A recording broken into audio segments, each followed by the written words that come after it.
অনুযায়ী ওই যে মাইক টাইসন বলেছিল না আমেরিকান, যে we don't serve a tyranny, we don't serve any person, ওই জায়গায় ওই প্রফেশনালিজম আমাদের এই পুলিশ বাহিনীর ভিতরে এবং অন্যান্য অ্যাডমিনিস্ট্রেশন আর্ম ফোর্সের ভিতরে ঢুকাতে হবে, ওটা বানিয়ে দেয়। তো কারো অবদানকে ছোট করে দেখা যাবে না। এইটা ঠিক যে ছাত্ররা যে জুলাইতে যে বিপ্লব করেছে তারা 1 মাস মাঠ ধরে থেকেছে, ওটাও জনগণের সমর্থন ছিল, ডাইরেক্টলি আর ইনডাইরেক্টলি পলিটিক্যাল পার্টির সহযোগিতা এবং সমর্থন ছিল।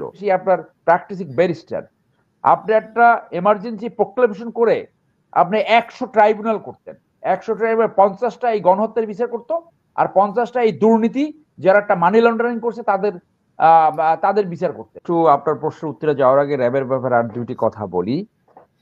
র্যাবের ডিজি যেহেতু ক্ষমা চেয়েছে, আই অ্যাপ্রিসিয়েট অ্যাগেইন। র্যাবের এখন উচিত গত 15 বছরে তারা যে সমস্ত মানবাধিকার অপরাধ করেছে, মানবাধিকার লঙ্ঘন করেছে, একটি হাই পাওয়ার তদন্ত করে জনগণের সামনে তাদের নাম প্রকাশ করা এবং কার কাছ থেকে আদেশ প্রাপ্ত হয়েছে। আমরা যেমনটি জেনেছি এইটা রক্ষী বাহিনীতে রূপান্তর করেছিল কুখ্যাত তারেক সিদ্দিকী, তার সাথে ছিল পলাতক মুজিব, লেফটেন্যান্ট জেনারেল মুজিব আর ডিজিএফআই এর কিছু অফিসার। তাদের উচিত, মানুষ হয়তো তাদেরকে ক্ষমা করে দিবে যদি তারা এই 15 বছরের কর্মকাণ্ডের উপরে একটি তদন্ত করে যারা অপরাধ করেছে, যারা আইন বিরোধী কাজ করেছে, তাদের নামগুলা জনগণের সামনে এসে এবং তাদের বিরুদ্ধে বিচারের ব্যবস্থা করা।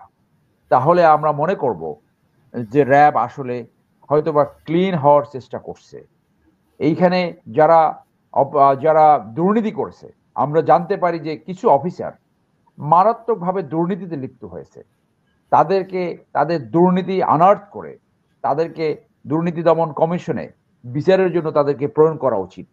তাহলে র্যাব ক্লিন হতে পারে, তাহলে হয়তো যে ওপিনিয়নটা আসছে র্যাব বিলুপ্তি করার, সেইটার পুনর্বিবেচনা করা যেতে পারে।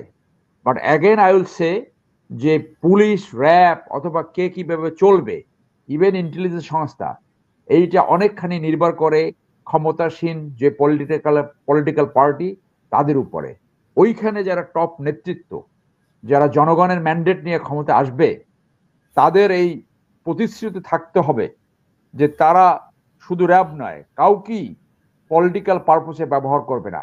দে will be administered, they will perform their duties only in accordance with the law অনুযায়ী। ওই যে মাইক টাইসন বলেছিল না আমেরিকান, যে we don't serve a tyranny, we don't serve any person, ওই জায়গায় ওই প্রফেশনালিজম আমাদের এই পুলিশ বাহিনীর ভিতরে এবং অন্যান্য অ্যাডমিনিস্ট্রেশন আর্ম ফোর্সের ভিতরে ঢুকাতে হবে। যে আমি কোনোভাবে অন্যায় আদেশ প্রতিপালন করব না, প্রয়োজন বোধে আমার চাকরি চলে যাক, যার জন্য এইরকম যাতে বিচারের সম্মুখীন হতে না হয়।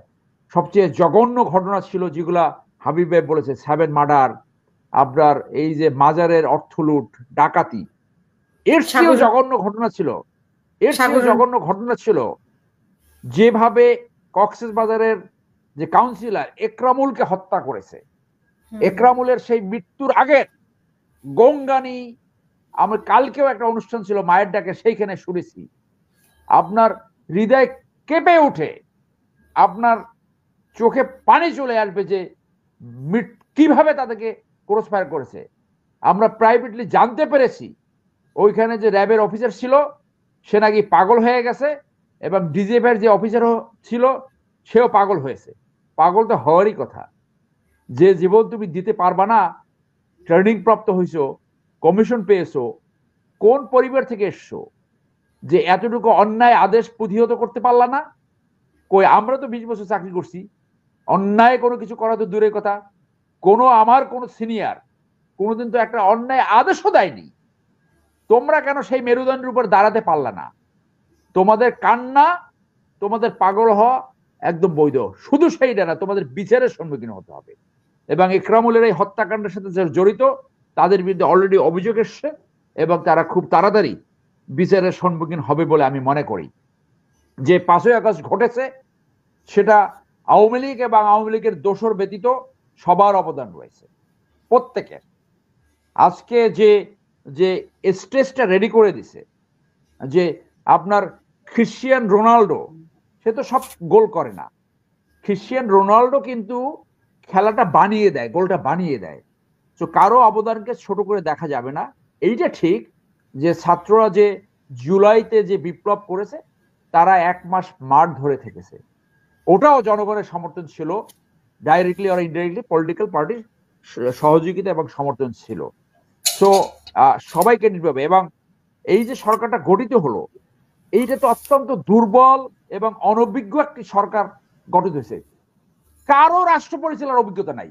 প্রফেসর ইউনূস সাহেবের ইন্টারন্যাশনাল ব্র্যান্ড রয়েছে, কিন্তু আপনি একজন ক্রিকেটারকে দিয়ে যদি ফুটবল খেলতে দেন, অর্থনীতিবিদ, শিক্ষক, ঠিক আছে, আপনি এখন এই শচীন টেন্ডুলকারকে অথবা ব্রান লারাকে এনে আপনি ফুটবল খেলতে দেন, পারবে কিনা? এটা সোজা না, কারণ expertise. I M a lawyer, barrister. আমি তো এখন এই একটা প্রেসক্রিপশন দিতে পারবো না যে একটা পেশেন্ট জ্বর হলে হয়তো বলতে পারবো একটু প্যারাসিটামল খাওয়া, এর বাইরে কিছু করতে পারবো? ওপেন হার্ট সার্জারি করতে পারবো? That's the reality. আপনার ব্র্যান্ডটা কাজে লাগিয়ে আজকে একটি সর্বদলীয় সরকার হওয়া উচিত ছিল। মিড লেভেল একটা রাজনৈতিক কর্মীর যে অভিজ্ঞতা থাকে, মিড লেভেল একজন রাজনৈতিক নেতা যদি সৎ হয় এবং সাহসী হয়, তার যে অভিজ্ঞতা থাকে, সেই অভিজ্ঞতা এখানে একজনের নাই। যে যে উপদেষ্টা পরিষদ গঠিত হয়েছে, এর অর্ধেক একেবারে অথর্ব, একেবারে কোনো কিছু ডেলিভার করতে পারে না, কোনো কিছু। এর 2-3 জন আছে ডায়মন্ড, সে ভুগছে, কাউকে চেনে না, নাম মনে রাখতে পারে না। তো এই যে ছাত্ররা এত বড় ত্যাগের পরে 1500-র বেশি বাংলাদেশের নাগরিক ছাত্র জনতা নিহত হলো, আপনার এত মানুষ পঙ্গু হলো, চোখ হারালো, সেই সুযোগটা যদি নষ্ট হয়, আজকে এই সুযোগটা তো সবার জন্য। সেই জন্য আমরা ক্লিয়ারলি বলতে চাই যে আপনারা আসলে এখন পর্যন্ত কিছুই করতে পারেননি। যদি করতে পারতেন তাহলে প্রথম উচিত ছিল বাই নাও, এই যে গুম, খুন এবং গণহত্যা যারা করছে, তার অন্তত অনেকের বিচার বাই নাও কমপ্লিট হওয়া উচিত ছিল। সুপ্রিম কোর্টে 10,000-এর বেশি লয়ার, 1,000-এর বেশি আপনার প্র্যাকটিসিং ব্যারিস্টার। আপনি একটা এমার্জেন্সি প্রোক্লেমেশন করে আপনি 100 ট্রাইব্যুনাল করতেন। 100 ট্রাইব্যুনাল 50টা এই গণহত্যার বিচার করতো, আর 50টা এই দুর্নীতি, যারা একটা মানি লন্ডারিং করছে তাদের বিচার করতেন। আজকে অন্তত 50টা টপ দুর্নীতিবাজের বিচার হয়ে তাদের সম্পত্তি রাষ্ট্রীয় কোষাগারে আসা উচিত ছিল। সেই টাকা দিয়ে আপনি যারা নিহত হয়েছে তাদের ক্ষতিপূরণ দেবেন, যারা আহত হয়েছে তাদের ক্ষতিপূরণ দেবেন এবং পুনর্বাসন করবেন। আপনি তো এই এমনিতে টাকা নাই, আপনি তো সেই জায়গায় যাচ্ছেন না। তাহলে আপনার এই যে অন্তর্বর্তী সরকার গঠন, এই গঠনে কি এইটার ব্যর্থতার একটা সিগন্যাল দিচ্ছে কিনা? প্রফেসর ইউনূসের ওই কথাটা বলে আমি শেষ করব, যে আপনি বলছেন আমরা ব্যর্থ হতে পারি না, ব্যর্থ না হতে যা যা প্রয়োজন সেইটা করুন। তাদের আরেকটি প্রায়োরিটি কাজ ছিল বিডিআর কার্নেজের পুরো তদন্ত শুরু করা। বিডিআর কার্নেজের পুরো তদন্তের কথা আমরা শুনেছিলাম, জনগণের আকাঙ্ক্ষা ছিল। এখন পর্যন্ত আমরা কোনো সিদ্ধান্ত দেখলাম না কেন? আপনারা কি র কর্তৃক ম্যানেজড হয়ে গেছেন, ইন্ডিয়া কর্তৃক ম্যানিপুলেটেড হয়ে গেছেন? এইটা এদেশের জনগণ মানবে না। বিডিআর হত্যাকাণ্ডের কাণ্ডের আর একটা জন আকাঙ্ক্ষা ছিল, ভারতের সাথে যে আওয়ামী লীগ এই ফ্যাসিস্ট যে এক পেশে নির্বাচনগুলো, এই চুক্তি এবং সমঝোতা স্মারক করেছিল, যেখানে বাংলাদেশের জনগণের স্বার্থ এবং বাংলাদেশের স্বার্থ ভুলান্তিত হয়ে গেছে, সেই চুক্তিগুলোকে রিভিউ করা। আপনি এমন একজন ফরেন অ্যাডভাইজার দিয়েছেন যে তো অ্যাকশনসে স্বৈরাচারী দোষর ছিল, তার কথাবার্তায় তো ইন্ডিয়ান এপিজমেন্ট পলিসি প্রকাশ পায়। তো এত ভীতু লোক, এত অনভিজ্ঞ লোক দিয়ে আপনি কিভাবে সফল হবেন? পৃথিবীতে কোথায় উদাহরণ আছে যে বিপ্লব উত্তর অথবা এই যে উদ্বুত্তর উত্তর অথবা যুদ্ধ উত্তর পরিবেশে এইরকম একটা নরম সরকার, এইরকম একটা এনজিও টাইপ সরকার সফল হয়েছে? আমার জানা নাই। আপনারা যদি জানেন আপনারা বলতে পারেন। সেই জন্য এখনো বলি, আপনাদের ভুল ত্রুটি বিবেচনা নিয়ে ইমিডিয়েটলি এই যারা অথর্ব তাদেরকে ওখান থেকে বিদায় করুন। যারা যোগ্য, সাহসী, সৎ এবং যারা রাষ্ট্র পরিচালনার অভিজ্ঞতা রয়েছে, সেই রকম লোক নিয়ে আপনার এই অন্তর্বর্তীকালীন সরকার গঠন করেন, যাতে আপনারা এই